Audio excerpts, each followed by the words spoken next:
Trekkeuse, trekker, bienvenue sur ma chaîne.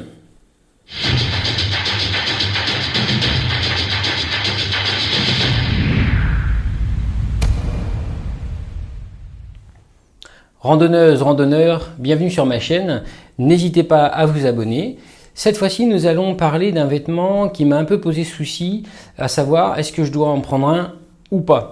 Avant de partir en trek un peu longue durée, j'ai un peu évidemment regardé ce que d'autres faisaient pour m'en inspirer, pour avoir quelques idées, quelques repères. N'étant jamais parti en randonnée de plus d'une demi-journée, c'était quelque chose pour moi d'assez inconnu. Et tout le monde partait avec un vêtement à manches longues pour la journée en cas de froid, etc. Je suis parti les premières années avec une chemise Décathlon à manches courtes, bon, que je n'aime pas du tout, j'en ai déjà parlé aussi, et je partais avec une polaire aussi Décathlon que je n'ai pas du tout aimé, qui était lourde et finalement pas très chaude, dont je ne me suis quasiment jamais servi au final, et surtout pas la journée. Donc en cherchant un peu, j'ai un peu trouvé quelques articles intéressants, notamment des vêtements en laine mérinos qui sont vraiment extraordinaires. Là, je les recommande à tous. Alors, j'étais parti avec un pull manche longue assez fin en laine mérinos que voici, qui est très très très chouette, vraiment de marque Helly Hansen, avec un zip devant qui est très pratique. Alors, c'était un zip qui ne fait pas, voilà, qui est juste pour le coup. Il ne s'ouvre pas complètement, c'est pas une micro-polaire, rien du tout. C'est pas très gros, ça se plie bien. Le problème, c'est que je ne m'en suis quasiment jamais servi non plus. En fait, quand je marche la journée, je pars quasiment que l'été, donc je n'ai heureusement pas rencontré de conditions difficiles. Au final, je marche toujours en t-shirt. C'est très très très très rare vraiment que je mette autre chose qu'un t-shirt. Même le matin quand il fait très froid, en fait au bout de 5 minutes j'ai plus froid. Voilà, on marche, on a un rythme assez soutenu. Il y a le sac à dos qui me réchauffe le dos, donc je n'ai absolument pas de problème de température à ce niveau-là. Je l'ai mis 2 ou 3 fois le soir au bivouac, donc c'est pas mal, mais quand même assez gros, et au final c'est pas très pratique parce qu'il faut enlever son sac complètement, passer ça, on peut pas l'ouvrir, si on a trop chaud faut l'enlever.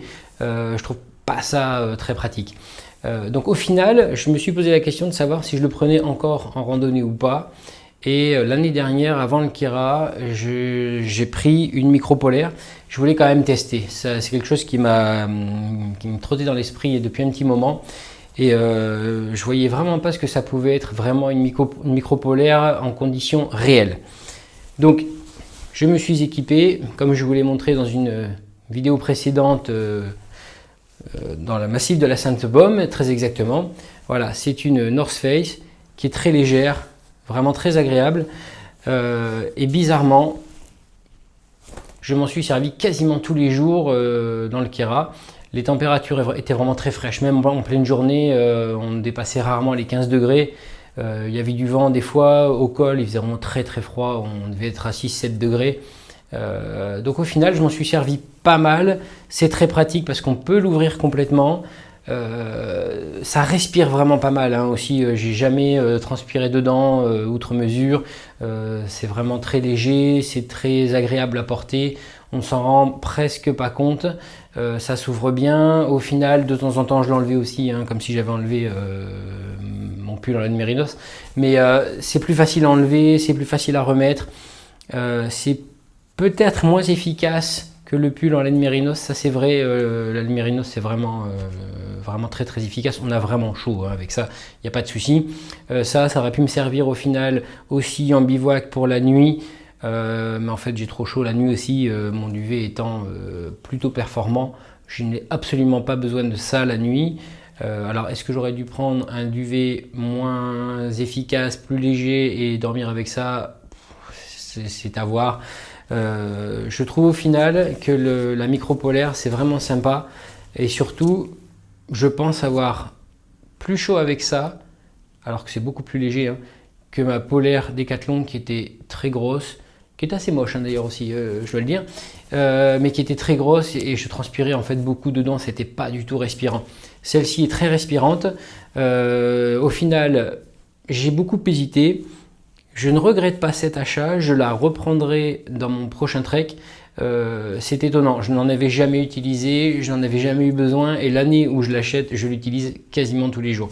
Donc je vois quand même que ça m'a servi, je pense la réutiliser, voilà, c'est vraiment très sympa. Quand on marche, ça respire, quand on s'arrête, alors on n'a pas froid, mais on voit que c'est pas de la polaire pour avoir chaud en statique, hein. C'est vraiment quelque chose pour l'effort, donc c'est vraiment très concluant, je trouve. Voilà, j'espère que cette courte vidéo aussi vous aura été utile. N'hésitez pas à vous abonner, je reviendrai avec d'autres sujets. À très bientôt.